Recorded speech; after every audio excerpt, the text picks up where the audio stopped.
दिल को दहला देने वाली कहानियां देखने व सुनने के लिए इस चैनल को सब्सक्राइब करें, शेयर करें, लाइक करें और बेल आइकन जरूर दबाएं। इससे जब भी नई स्टोरी रिलीज होगी आपको नोटिफिकेशन मिल जाएगा।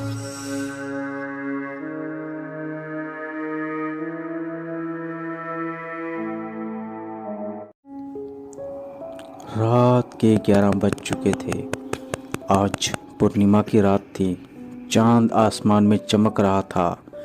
रह रह के बादल चांद को अपने आगोश में ले रहे थे। पेड़ पर बैठा एक उल्लू बिल्कुल शांत था। वो एक घर को एकटक देख रहा था। उसे कुछ ऐसा दिख रहा था जो हम और आप आम लोग देख नहीं सकते। उस घर के बेडरूम में सेठ जी दिन भर की काम की थकान दूर करने के लिए सोने की तैयारी कर रहे थे। सेठ जी हर रोज की तरह आज रात भी अपनी तिजोरी खोलकर देख रहे थे। उनकी तिजोरी में बहुत सारी नोटों की गड्डियां थी, सोने और हीरे के जेवर थे, साथ ही कुछ प्रॉपर्टी के काम कागजात भी। सेठ जी का घर बहुत बड़ा था, लेकिन वे सेठ जी रात को सोने के लिए घर की चारदीवारी में बने एक अलग कमरे में आते थे। कमरे में एक अटैच बाथरूम भी था। सेठ जी अपने पलंग पर चादर ओढ़कर लेट गए। कुछ सुस्ताने के बाद सेठ जी को नींद आ गई। जब रात के 1 बज गए, सेठ जी की चादर अपने आप उनके पैरों की ओर खिसकने लगी। सेठ जी नींद में अपनी चादर अपने ऊपर लेते, लेकिन चादर फिर से पैरों की ओर खिसक जाती। कुछ महसूस होने पर सेठ जी की आंख खुल जाती है। सेठ जी को अपने कमरे के कोने से, जहां तिजोरी थी, वहां से टन टन टक टक जैसी आवाजें आई। सेठ जी ने जब उस तरफ देखा, वहां एक साया था। सेठ जी को लगा कि कोई चोर घुस आया है। सेठ जी ने झटपट अपने तकिए के नीचे रखी पिस्तौल उठा ली। सेठ जी गुस्से से बोले, कौन है वहां? सेठ जी ने वहां पर रखे लैंप का बटन दबा दिया। कमरे में रोशनी होने के बाद भी सेठ जी उसे देख नहीं पा रहे थे। सेठ जी फिर से बोले, कौन है तू? सामने आ, नहीं तो ये पिस्तौल से। सेठ जी ने उस पर ऐसा कहकर पिस्तौल तान दी। कुछ पल सन्नाटा छाया रहा, फिर कुछ कुर्राने की आवाजें आई। सेठ जी को ये आवाजें सुनकर घबराहट हुई। सेठ जी ने अब लड़खड़ाती आवाज में पूछा, कौन है? फिर सन्नाटा छा गया। इससे पहले कि सेठ जी कुछ समझ पाते, हवा के झोंके की गति से एक आकृति सेठ के सामने आ गई, जिसे देख सेठ की आंखें डर से फटी की फटी रह गई। सेठ जी ने हिम्मत जुटाकर उस पर फायर कर दिया।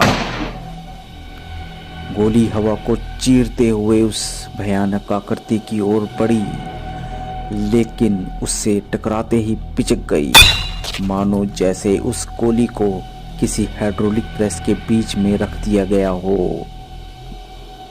फिर वो भयानक स्त्री, जिसका रूप बड़ा ही भयावना था, बोली, इन हथियारों से मुझे मारने चला था तूने ऐसा करके बहुत बड़ी भूल कर दी।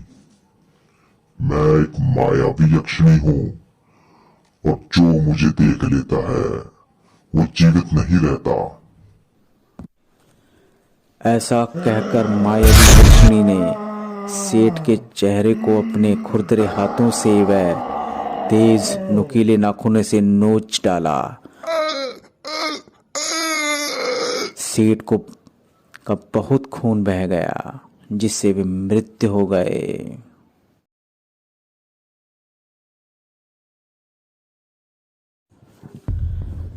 जब दूसरे दिन उस कमरे में पुलिस अपनी जांच करने आई।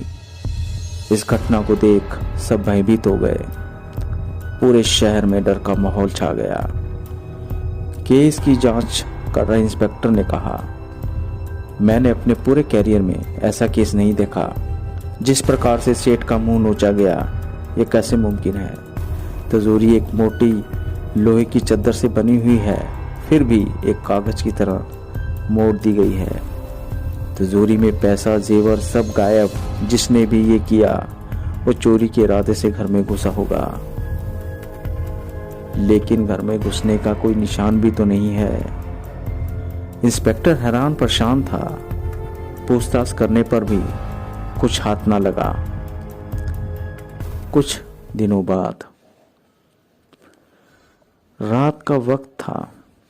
रैचल अपने बेडरूम में संदीप को कॉल कर रही थी। कुछ देर फोन बजने पर संदीप ने फोन उठाया। रैचल बोली, कहाँ थे? कब से फोन लगा रही हूँ। तुम जानते तो हो कि मेरे डैड कितने बड़े बिजनेसमैन हैं और उनकी ऊपर तक पहुंच है। अगर तुम्हारी जगह कोई और होता तो कब का मुझसे शादी कर लेता हूँ, लेकिन एक तुम हो। इस पर संदीप ने कहा, नहीं ऐसी बात नहीं है। तुम बहुत सुंदर हो और बहुत अमीर खानदान से भी हो।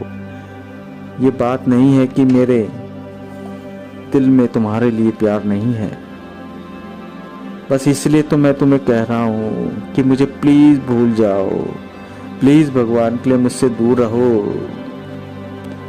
फिर रैचल बोली, अजीब पागल हो। मुझे प्यार भी करते हो और मुझे अपनी जिंदगी से दूर चले जाने को भी कह रहे हो। संदीप ने कहा, रैचल, ओ रैचल, तुम मेरी बात समझो। मैं और ऐसा कहकर संदीप रोने लगा। फिर बोला, वो सब सुन रही है। उसे बहुत गुस्सा आ रहा है तुम पर, रैचल। फिर रैचल ने कहा, अरे यार तुम बेहुदा क्या मजाक कर रहे हो यार, पहेलियां ना बजाओ, साफ साफ कहो क्या कहना चाहते हो। संदीप ने कहा, मैं तुम्हें खोना नहीं चाहता। तुम उसकी शक्तियों को नहीं जानती। वो कुछ भी कर सकती है। रैचल, वो तेरे पास आ जाएगी। मैं तुम्हें खोना नहीं चाहता। वो आ जाएगी, वो आ जाएगी। इससे पहले कि संदीप कुछ बोल पाता, अचानक फोन कट गया। रैचल पलंग पर लेट गई। उसके फोन की बैटरी डाउन हो गई थी। रैचल सोच रही थी, 3 महीने पहले तो सब ठीक था। संदीप मिला करता था, बहुत बातें करता था, हंसी मजाक होता था, लेकिन फिर तो अचानक 3 महीनों तक गायब हो गया। और उस दौरान उसका फोन भी स्विच ऑफ था। बस कुछ ही दिनों से फोन पे ही बातचीत होने लगी थी और वो भी रैचल ही उसे कॉल करती थी। रैचल ने सोचा कि क्या उसके डैड को वो पसंद नहीं है। क्या उसके डैड ने ही तो उसे उससे दूर रहने को कहा है। लेकिन वो कौन थी जिससे वो बहुत डरा हुआ था और वो बार बार ये क्यों कह रहा था कि वो उसे खोना नहीं चाहता। ये सब सोचते हुए उसकी आंख कब लग गई उसे पता ही नहीं लगा। अचानक से आसमान में जोर से बिजली कड़कड़ाई, जैसे किसी बुरी शक्ति ने अपनी मौजूदगी की दस्तक दी हो।